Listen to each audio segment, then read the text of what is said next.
പ്രീജി പറയുന്ന ആരോപണങ്ങളെല്ലാം അദ്ദേഹത്തിന്റെ പാർട്ടിയും പുലഫിയും പറഞ്ഞുകൊണ്ടിരിക്കുന്നതാണ്. അത് കുറെ കാലങ്ങളായി അവരിങ്ങനെ പറഞ്ഞുകൊണ്ടിരിക്കുകയാണ്. പക്ഷെ ഈ വിഷയത്തിലെ വ്യത്യാസം എന്താ?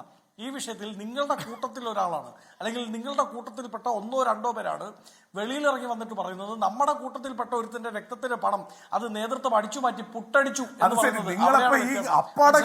മറ്റേത് രാഷ്ട്രീയ ആരോപണങ്ങളാണ്. എതിർകക്ഷി പറയുന്നതാണ്. ഞാൻ പറയട്ടെ, കൂട്ടത്തിൽപ്പെട്ട ഒരുത്തിന്റെ രക്തത്തിന്റെ പണം എടുത്ത് പുട്ടടിച്ച കഥ പറയുമ്പോ അവനെ കുലൻകുട്ടിയാക്കി മാറ്റി നിർത്തുന്നതാണോ നിങ്ങളുടെ സംസ്കാരം? എന്നിട്ട് അവൻ മരിച്ചില്ല എന്ന് പാർട്ടി സെക്രട്ടറി ആക്കി തീരുമാനിച്ചാൽ അങ്ങനെ ഒരു ഫണ്ടേ മരിച്ചിട്ടില്ല, അവിടെ ധനരാജ് മരിച്ചിട്ടേ ഇല്ല, ധനരാജ് രക്തസാക്ഷിയല്ല എന്ന് നിങ്ങളുടെ പാർട്ടി കമ്മിറ്റി ചേർന്ന് തീരുമാനിച്ചാൽ ശരിയാണ് കേട്ടോ. ധനരാജ് മരിച്ചിട്ടില്ല. ഇന്ന് വൈകിട്ട്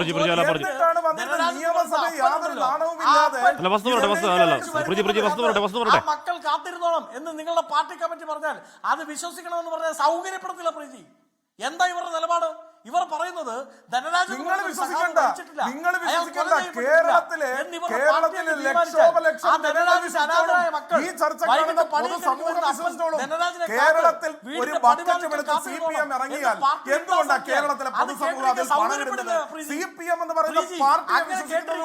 പൊതുജനം ഇടുന്ന പണം അവർക്ക് മുന്നിൽ കണക്ക് കൊടുക്കില്ല, പക്ഷെ ബക്കറ്റിൽ പൊതുജനം പണം ഇടണം.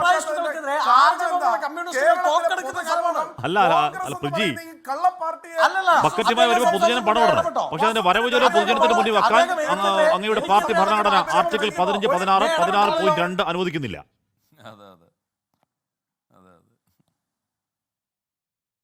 സാമാന്യ മര്യാദ ഉണ്ട്. അയാൾ പറഞ്ഞുകൊണ്ടിരുന്നപ്പോ ഞാൻ ഇടപെട്ടില്ലല്ലോ. അടക്കം ആക്ഷേപം ഉന്നയിച്ചില്ലേ? മാർച്ച് 4-ാം തീയതി കണ്ടു. അല്ലല്ല, ഒരു കാര്യം അയാൾ പറഞ്ഞത് ഞാനെന്തോ ബീഭത്സമായി അവതരിപ്പിച്ചു,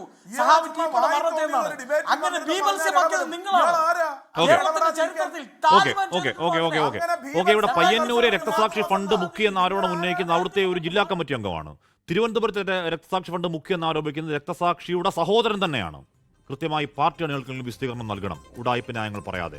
ലോകത്തെവിടെയായാലും ഏത് സമയത്തും 24 വാർത്തകളും ഓഗ്മെന്റഡ് റിയാലിറ്റി പാക്കേജുകളും എക്സ്പ്ലെയിനറുകളും വിശദമായി കാണാൻ ഞങ്ങളുടെ യൂട്യൂബ് ചാനൽ നിങ്ങൾക്ക് സബ്സ്ക്രൈബ് ചെയ്യാം.